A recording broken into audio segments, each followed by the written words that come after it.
주님은 십자가로 화해하는 본보여 불신의 이 땅 위에 믿음 사랑 되찾는 새세계 명하신다. 새세계 명하신다. 아멘. 하나님 말씀 시편 119편 46절입니다. 한 절 같이 합독합니다. 46절 또 열왕 앞에 주의 정거를 말할 때 수치를 당치 아니하게 싸우며 수치를 당치 않겠다. 흠말이 되지 않는단 말로 봅니다. 그 다음에 그 45절에 우리가 지난번에 한 대로 자유롭게 행보한다. 자유롭게 행보한다. 수치를 당치 않는다.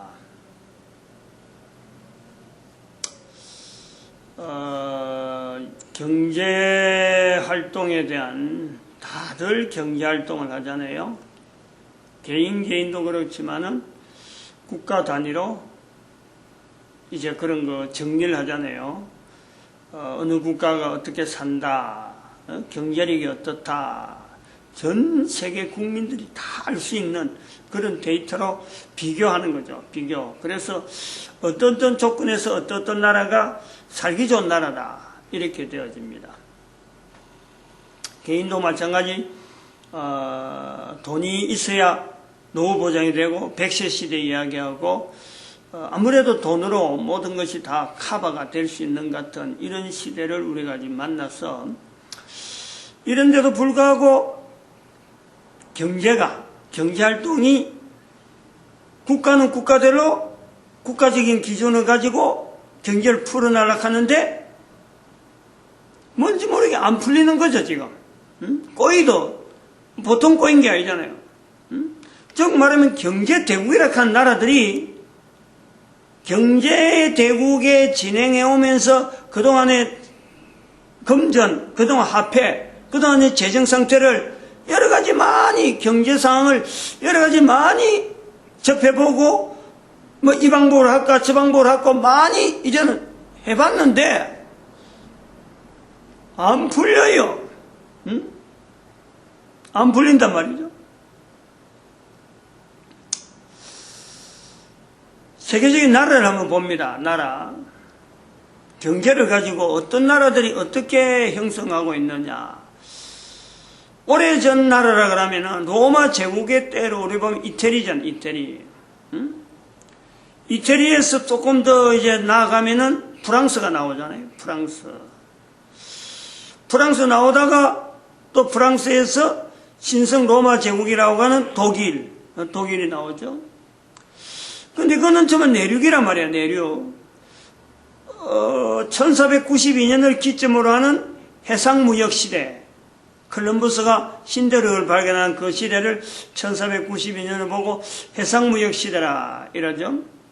그때부터는 스페인, 포르투갈, 해상국가들이 아주 막 판을 치는 거죠. 중국, 스페인과 포르투갈이 움직일 때만 해도 중국은 끔찍도 않습니다. 인도가 그들의 표적이 되었죠. 해상력이 백길이 아무래도 가능한 배를 타고 운행하는데 여러 가지 그 장비들이 많이 필요하고 향신료를 많이 구한다 그러니까 인도에서 나는 향신료 그걸 가지고 유럽 사람들이 이제 하나의 소모를 하니까 그 서로 간에 교류가 돼서 무역이 형성되어지는데 그럴 때 스페인, 포르투갈이 될 때마저요 중국은 안 들어갑니다. 그런데 이 스페인, 포르투갈, 네덜란드 그 다음에 영국 이 순이잖아요. 네덜란드에서 중국하고 관계되죠. 네덜란드에서 상업적인 활동이 많아가지고 인도의 동인도 회사를 설립하면서 중국으로 이제 자기 그 수입 관계 자기를 네덜란드에 수입해갖고 유럽에 판단 말이죠. 그때만 해도 이게 저 우쪽으로 해상으로 안 오고 저 위쪽에 북쪽으로 그게 실크로드라 하는 북쪽 실크로드로 넘어오는 거죠. 그러다가 이제 영국으로 들어가면서 중국하고 이제 맞닥뜨리는 거 아니에요. 중국하고 맞닥뜨리고, 소위 말하면 아편전쟁, 또 그로 말미암아 나타나는 것이 청일전쟁, 러일전쟁. 일본이 이제 그때서 드러난 거죠. 일본, 러시아가 나타납니다. 그 다음에 미국이 2차 대전 때 또, 관계되어지는, 세계적으로 이렇게 부상이 되어지는 국가들이라 보는데, 자, 여기서 우리가 살펴봐야 돼요.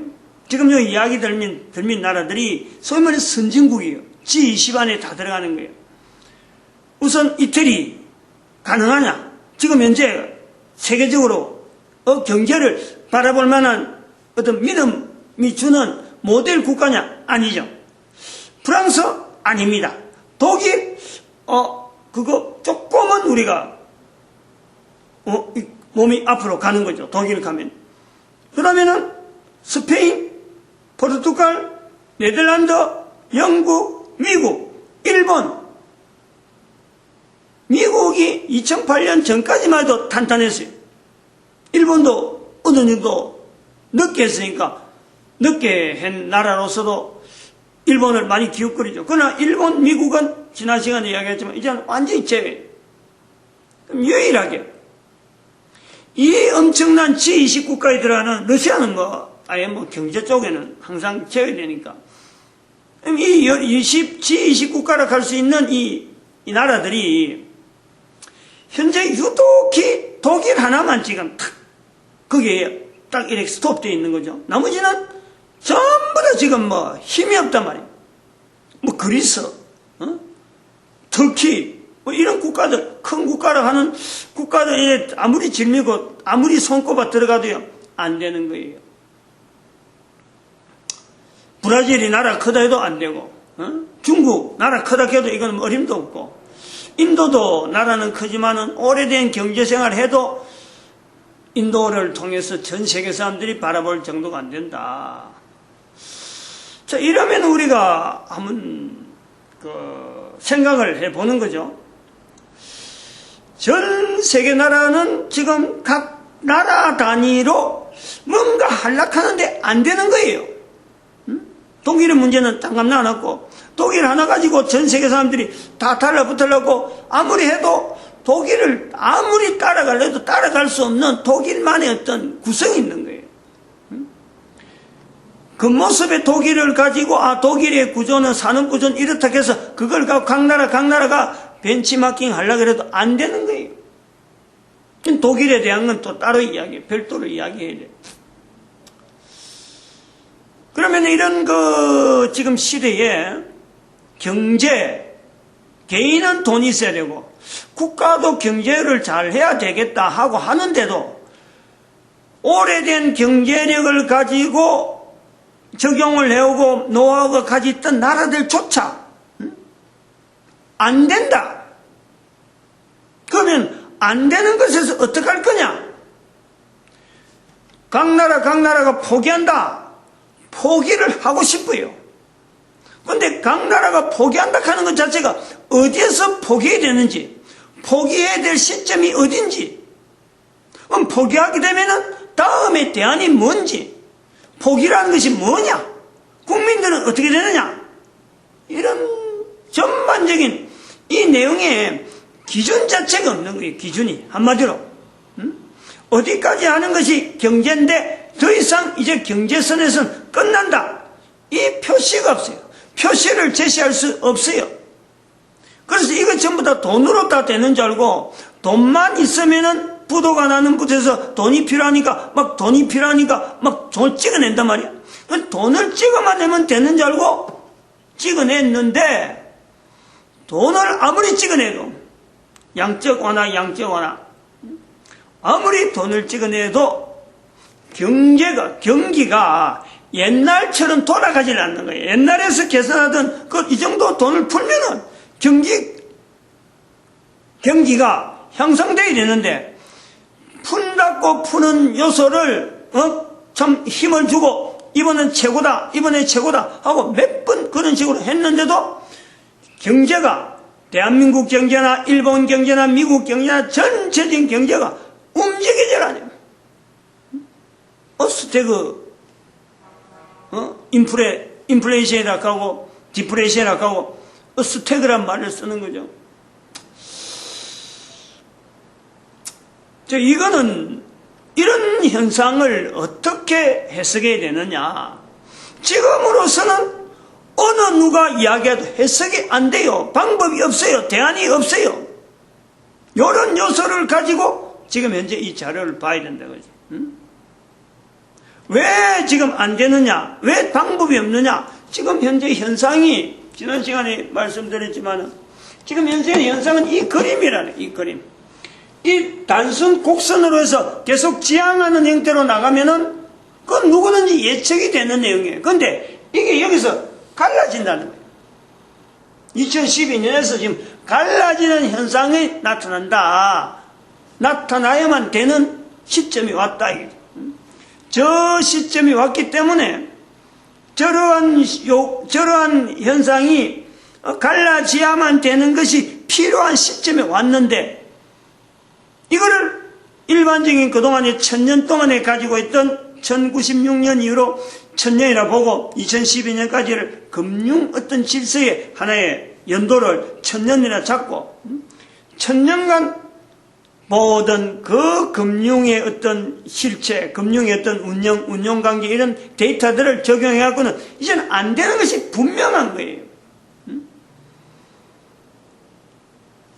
그렇다고 해서 그것이 지금까지 해오던 것이 전혀 필요 없느냐? 그 필요 없지는 않다는 거죠. 일부분이 필요하다. 그런 요소가 적용이 될 때가 있다. 그것이 계속 올라가는 상승이다.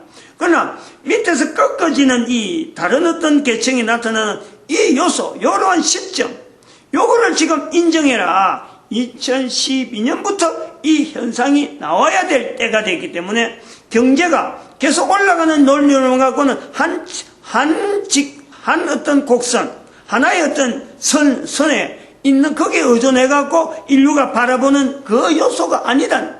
분명히 이 재정으로 인해서 이 어떤 금융으로 통해서 하나의 곡선이 추가적으로 나타난 요소, 나타나야만 되는 경제 어떤 구조, 지금까지 몰랐던 거지.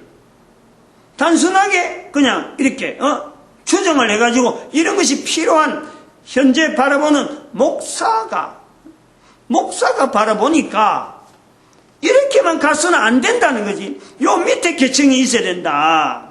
이 계층이 있어야 된다 하는 건 필요를 느껴서 집어넣었는데, 그것이 마치 곡선이 쭉 가다가 2012년부터 새로운 것이 나타나야 될 시점, 이렇게 보인단 말이에요. 요 모델이 있으므로, 물론 저 모델이 꼭 저런 곡선 모양이 아니겠지만 분명한 2012년부터는 단선이 아니라는 거예요. 경제를 이렇게 바라보면서 적용하는 여러 가지 요소에 올라가는 거는 지금까지 해오던 대로 올라가는 건 보는데, 올라가지 않는 요소가 나타나야 될 시점, 그것이 2012년이에요. 이걸요, 온 인류가 나름대로 지금 현재 경제 때문에 내가 돈 벌어야 된다, 내가 돈하고 멀리 있는 사람이 아니다 하는 이것을 개인적으로 인정을 해가지고, 인식을 해가지고 이 시대는 어떻게 대응해야 되느냐, 돈에 대해서, 소위 말하는 금융에 대해서, 금융 정책을 하는 데 대해서 어떤 자세를 가져야 되느냐, 여기에 우리가요, 전 세계 인구가, 전 세계 인류가 하나의 초점을 맞춰야 되는 거예요. 초점을. 지금까지 한 곡선만 갖고 했을 적에는 가진 자가 정리하는 거예요.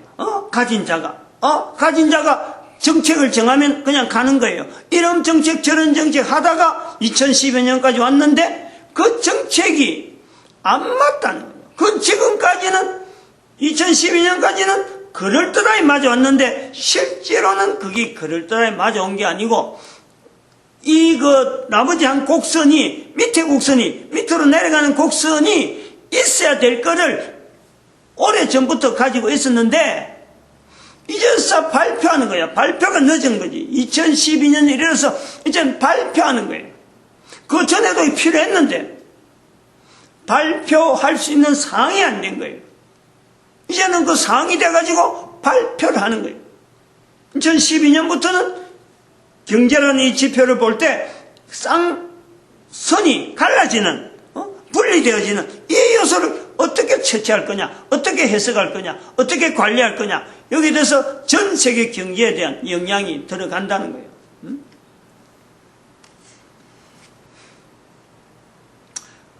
우리가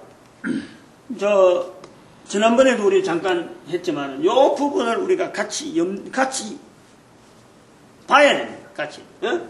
왜냐하면 여기 2012년 요 그래 지금 요 그림에서 이게 위로 올라가는 이런 선으로 우리가 나타나 버렸거든. 지금 현재 추세가 2012년에서 요렇게 올라가는 걸 여기서 발견해서 그림을 크게 그리 나온 거란 말이에요. 그러면은 여기서 말한 지금 여기서 여기까지 오죠. 요 안에 있는 내용을 지금 이야기하는 거예요. 요 안에 쌍으로 갈라지는 곡선은 시작은 여기에 1096년 1096년에서 3008년까지. 그러면 인류 역사는 또 1096년에서 앞으로 2000년을 가가지고 BC 1000년, 여기서 2000년간을 우리가 보는 거예요. 그리고 또 BC 1000년에서 2000년을 하면은 에녹 시대까지 들어간단 말이에요. 에녹. 요 노홍수가 나오고. 그래서 요 시대가 또 2000년. 그래서 2000년을 하나의 새 봉오리로 인류 전체 역사를 한번 본단 말이죠. 그래서 그 중에서 2000년을 지금 여기에 상거래 시대라 하는 요소에 우리가 이 내용을 지금 정리를 한 거 아닙니까? 그럼 우리가 좀 생각을 해야 될 것은 여기도 길드 제도란 말이 나오는데 요게 길드 제도 이건 농경시대 여기가 전형부에도 한번 했는데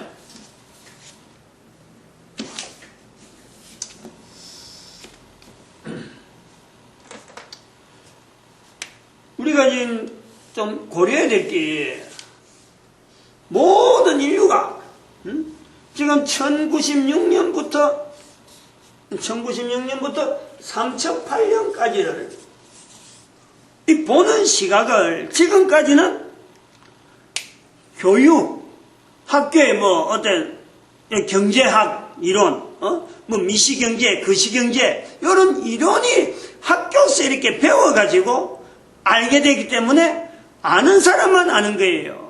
아는 사람만 안다는 것은 그 사람이 주관적으로 받아들여가지고 또 이런저런 이론을 배워가지고 어떤 강의 같은 데서 받아가지고 이 강의 받고 저 강의 받고 해서 결국은 아무리 객관적인 내용을 교육을 받아도 결국 자기한테 돌아오면요 주관이 되는 거예요.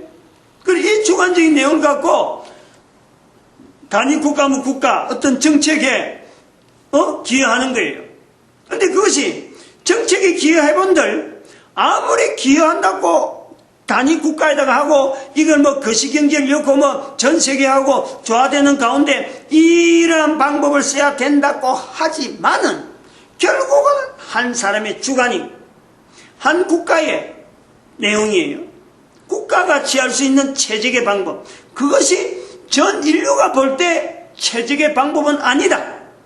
지금은 한 국가, 한 개인이 경제를 갖고 이야기한다고 해서 이것이 다른 어떤 내용하고 다른 나라하고 조화가 안 되고 서로 간의 관계성이 없으면은 아무리 그래봐야 소용이 없는 거예요.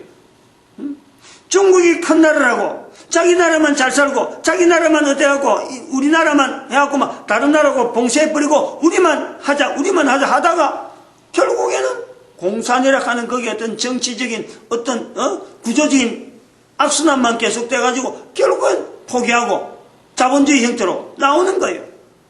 그 큰 나라도 땅이 없나 국민이 없나 그런데 불구하고 다른 나라하고는 교류를 안 하면 안 되는 구조 속에 지금 전 세계 인류가 들어가는 거예요. 그런데 그런 거를 해결하는 그런 속에서 일어나는 문제를 해결하려고 한 사람이 어떤 이론을 듣고 또 다른 이론 듣고 저런 이론 듣고 막 그래갖고 자기한테 주어지는 한 이론 어떤 방법 방향 국가의 적용 그래서 나오는데 국가의 수많은 사람들의 머리가 뭉쳐져서 한 국가의 정책이라고 나가지만 결국에는 한 사람의 개인의 어떤 주장이 관계되는 거예요. 다른 나라하고 고려하지만은.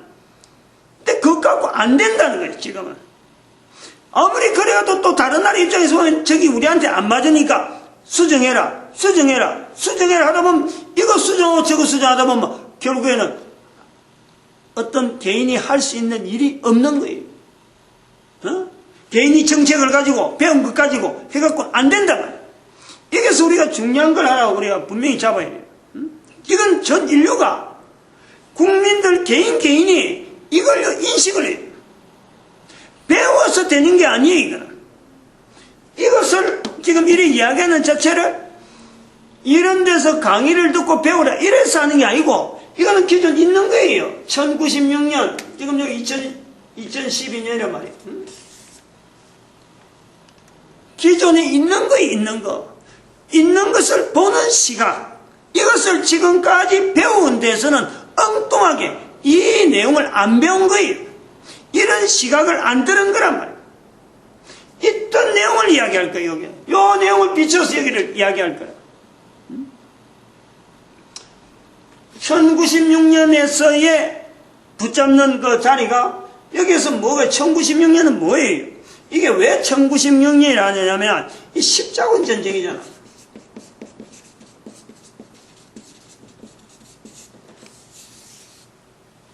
경제, 즉 동거래, 상거래 시대를 이야기하는데 이 십자군 전쟁을 왜 이야기할까?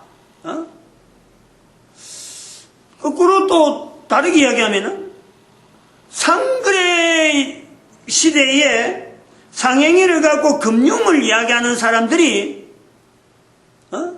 전쟁에 대한 고려를 하지 않는다. 이것도 이상한 거예요. 상거래는 지금까지 발전되어 온 상거래는 항상 거기에는 전쟁이 들어가는 거예요.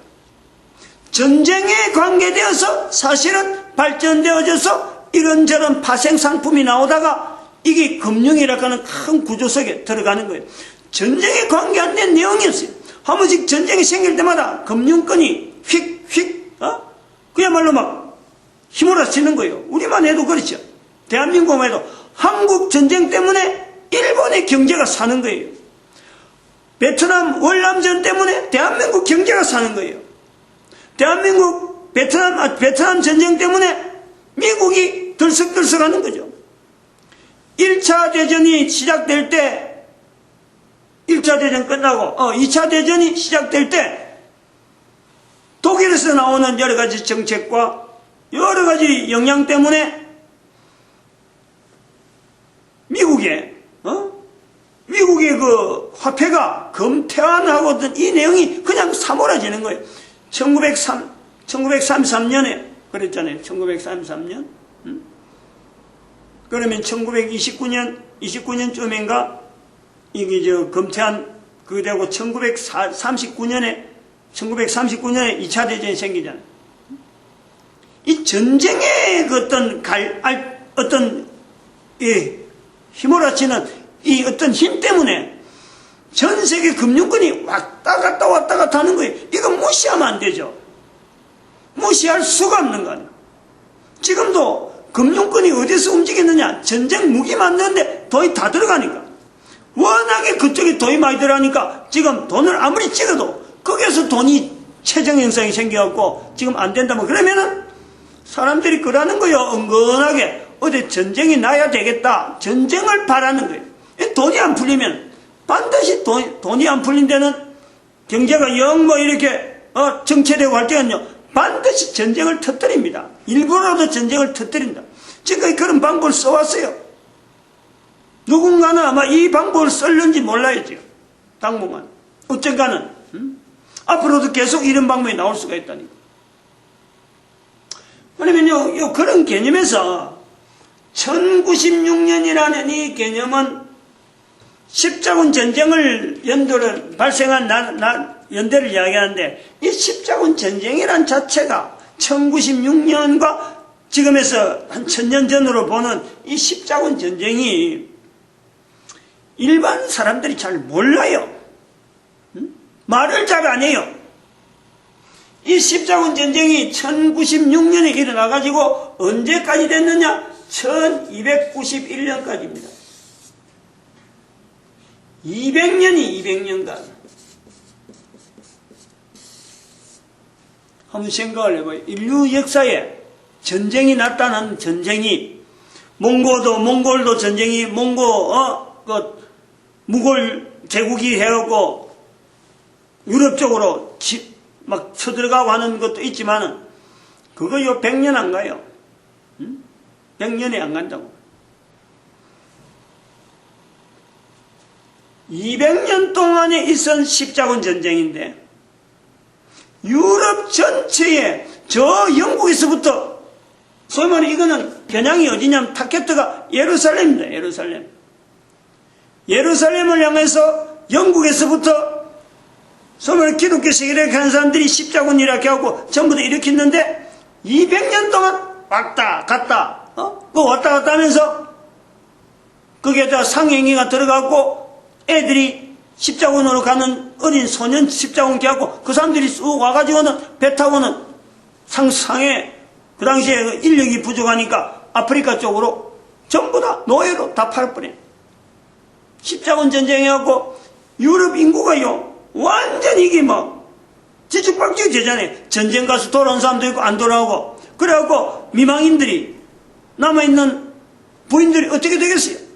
이게 인종 자체가요, 십자군 전쟁이 200년 동안 있은 유럽사회의 영향이라는 거는, 이거는 도무지 상상을 못하네. 그 어떠한 인적 재원, 그 다음에 문적인 자원들, 그 다음에 그게 돈으로 통해서 그게 들어가는데, 이 돈 끌어당기는데,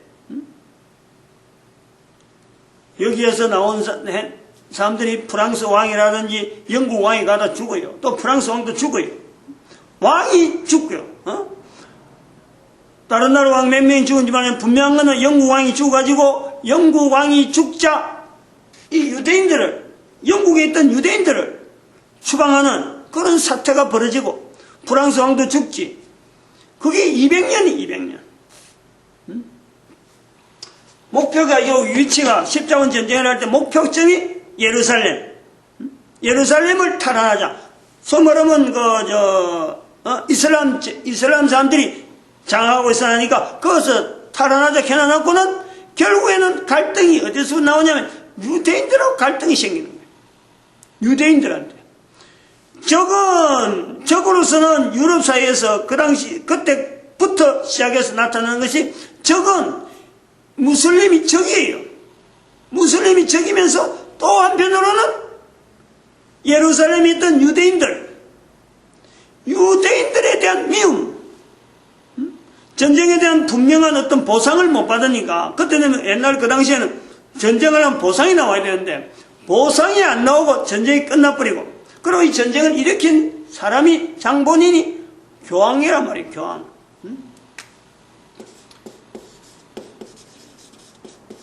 여러 가지 십자군 전쟁은요, 우리가 너무너무 인류사에서 무시당하는 만큼, 다시 말하면 무시당한다고 하는 정도지만, 아는 사람, 이게 인류사 전체에서 얼마나 부각해야 될 어떤 전쟁의 요소라고 하는 부분에서 잊어버리는 만큼, 우리가요, 너무 손실이 많은 거예요. 개인이.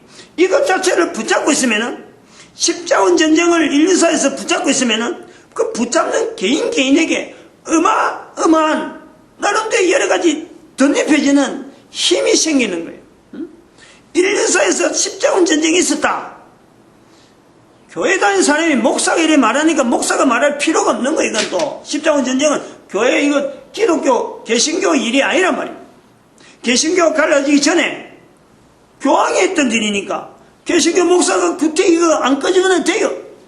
그러므로 모든 사람, 우리 이 땅의 모든 사람들이 도대체 지구상에서 하나의 목표점을 향해서 미 유럽 전체가 달라붙었던 그 전쟁, 200년 동안 있었던 전쟁, 이걸 인류가 몰라야 되느냐, 알아야 될 분명한 의무가 있죠.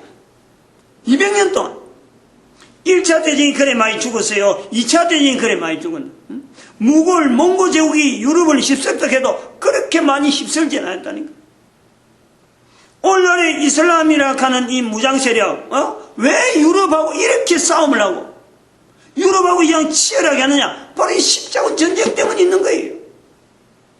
여전히 우리는 지금 십자군 전쟁의 영향을 분명히 받고 있는데, 대한민국도 그렇잖아. 며칠 전에 신문에 난 거 보니까 그렇지. 한국은 십자군의 동맹국이라 분류가 되어 있는 거예요. 한국 이꼬로 해갖고 십자군 동맹국 이래 되는 거예요. 1000년 전에 있었던 십자군이 아직도 쓰는 사람이 있다니까. 이슬람에서. 그 십자군 때문에 이슬람에서는 계속해서 미국도 적이요, 영국도 적이요, 어떤 유럽 전체를 적으로 보는 거예요. 왜 이런 십자군 전쟁을 일으켜야 됐느냐? 이유하고 어떻게 끝났느냐? 전쟁이 끝나고 나서 전쟁을 일으킨 사람들이 뭔가 보상이 있었느냐? 당시에 분명한 어떤 화폐적인 내용을 가지고 보상이 됐느냐? 일절 보상이 없어요. 단순하게 이름밖에 없는 거예요. 그러니까 이것은 십자군 전쟁은 일으킨 사람의 명분도 없었고, 전쟁을 해갖고 누가 이겼다, 누가 얻었다, 주었다, 뺏겼다 하는 것이 아무것도 없는 사람만 죽어가고, 이 십자군 전쟁을 해서 한편으로는 발달됐다고 볼 수 있는 것은 동서, 유럽과 이 동쪽에 있는 여러 가지 어떤 비단길에 가는 이 비단길이 발달하는 거예요.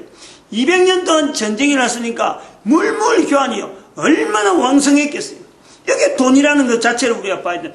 이렇게 많은 물물 교류가 되어지고 화폐가 그 당시에 형성되었던 수많은 각 곳에 있던 화폐가 통일되어지는 요소가 생긴다 이거예요. 어떤 가치가 일정해야 서로 간에 물물 교환할 때 방대한 지역에 있는 많은 물자들이 일정하게 어떤 특정한 가치를 가지고 구매를 하고 판매가 되어지고 조달이 되어지는 이런 요소가 생기는 거예요. 돈이 십자군 전쟁이 일어나기 전에 돈하고 십자군이 일어났을 때의 돈하고는 구분되어져요. 구분. 이런 이야기를 들으면 몇몇 사람은 고개를 조금 끄덕일 수가 있겠죠. 아까 요즘 1096년에서 3008년까지 이 내용이 상거래 시대라 할 때 왜 상거래 시대가 되느냐? 바로 십자군 전쟁이란 이 엄청난 물량이 200년 동안 일어난 이 전쟁을 해서 소위 말하는 당시에 당대에는 중국 제외하는 모든 나라가 여기 지금 다 집중하고 있는 어마어마한 대전이었단 말이야. 200년간 있었단 말이야. 이게 왜 입이 싹 다물어지느냐? 왜 이게 역사에서 부각이 안 되느냐? 이 전쟁을 일으킨 교황이 일으키고, 교황이 일으키고 여러 가지 미친 영향이 아직도 오기 때문에 교황이 이 내용 자체를 무마시키는 수많은 작업, 공작이 역사 교과서나 각 나라에 영향을 주고 있는 거예요. 우리나라의 역사 교과서라든지, 여기 보면은 우리도 뭐 금인영 교과서라든지, 안 그러면 또 국정 교과서는 이 논란이 있지만은, 지금 우리나라를 제외하는 다른 나라를 쭉 가보면요, 이 역사 교과서에, 세계사에 십자군 전쟁에 대한 이 비판을 할 수 있는 나라가 거의 없어요. 어느 나라든지 이것이 약한 거예요. 왜냐하면, 교황이 다 영향 미치고 있는데. 근데 유독히 대한민국은 또 여기에서 소련도 아마 좀 그렇게 하기 힘들 거고, 중국은 가능한 내용이, 이 교황이 그렇다 하고 나면 부각시켜 나면 도움 받을지는 모르겠는데, 근데 지금 중국 자체가 하는 일 자체가, 교황이 했던 나쁜 폐습을 지금 중국 공산당이 그대로 받아갖고 하기 때문에 아마 그걸 드러낼런지는 모르겠어요. 그 지금 우리나라의 기대를 거는 이 기대가 단순하게 이건 대한민국 목사가 그러니까 그렇게 되는갑다 이게 아니에요. 1096년부터라고 말할 때는 벌써 그것이 있단 말이에요. 지금 우리 대한민국이 말해야 될 위치가 있는 거예요.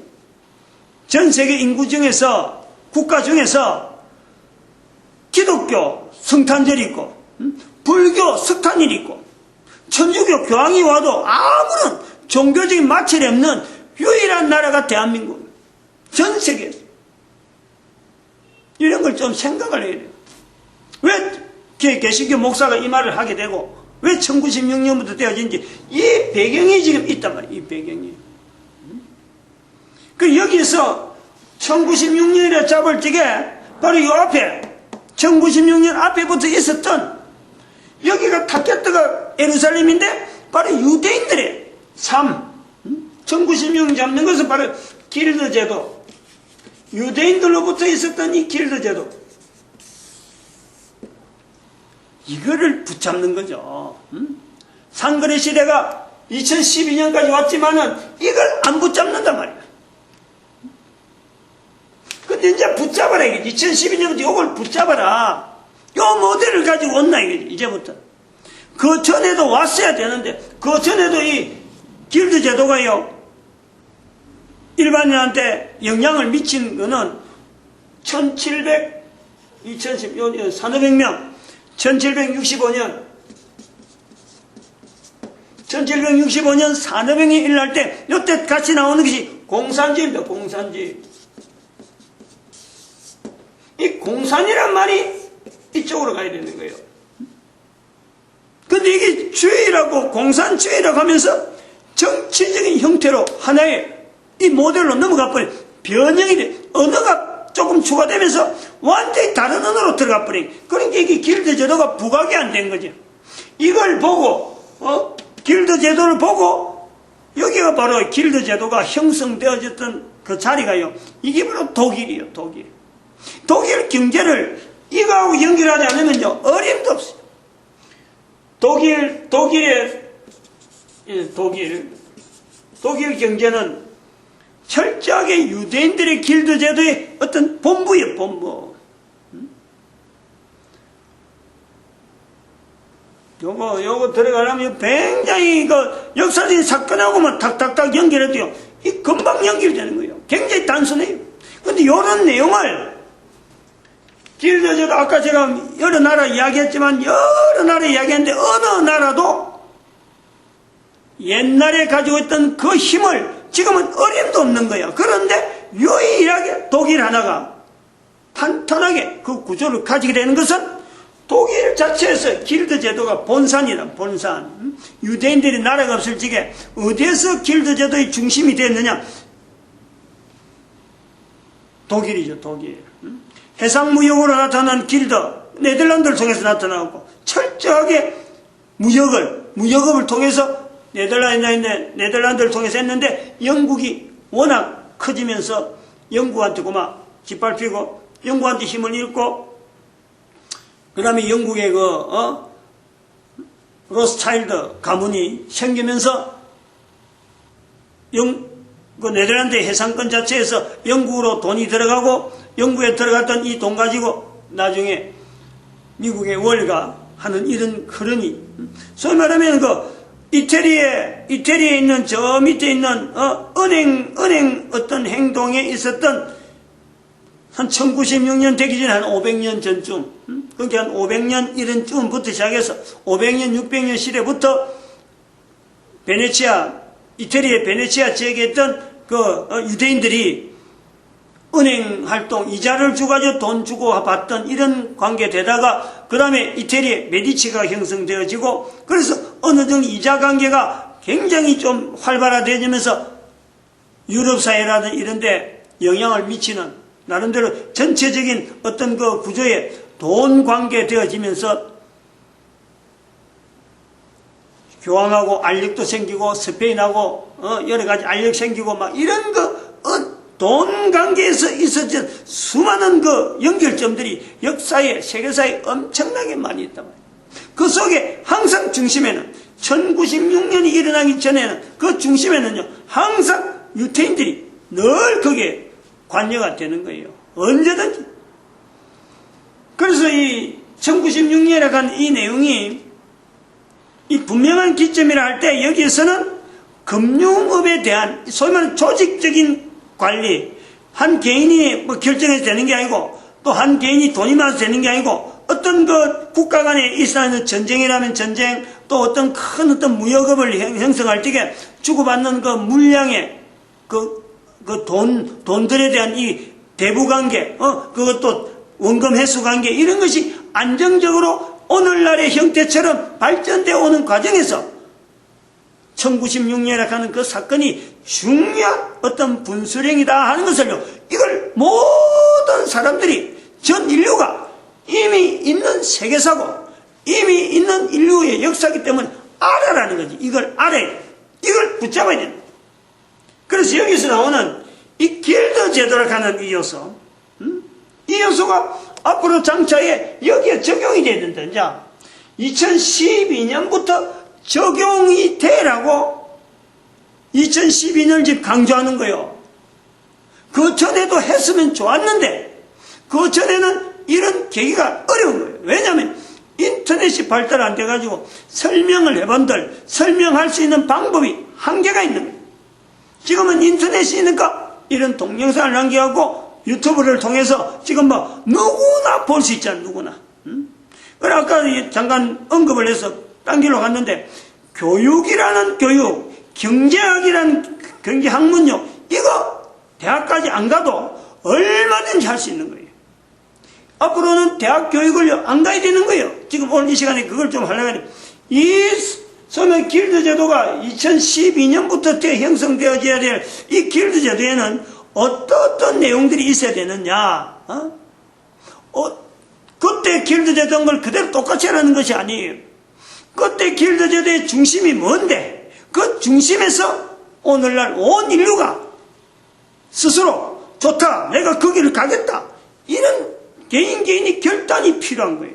옛날에는 유대인들이 어쩔 수 없이 거기로 가가지고 유일한 유대인들을 통해서 형성되어졌던 하나의 길드 제도인데, 이게 대한민국 목사가 봐가지고 이걸 전 세계에 모든 사람들이 다 동참할 수 있고 누구나 가능하고 또 그것이 필요한 시대가 되었다. 각 나라 각국마다 공부를 통해서 뭐 대학을 나오고 뭐 이래야 되는 게 아니고, 대학 안 나와도 얼마나 될 수 있는, 그리고 해당 국가를 살리고 해당 국가를 이 경제적인 이 부분에 어렵게 지금 문제를 막 풀락하는 이 요소에 안정적인 어떤 국가를 안정시키고 전 인류의 사회를 안정시킬 수 있는 방법, 이 내용을 이야기해요. 없는 이야기 끄집어내는 게 아니란 말이에요.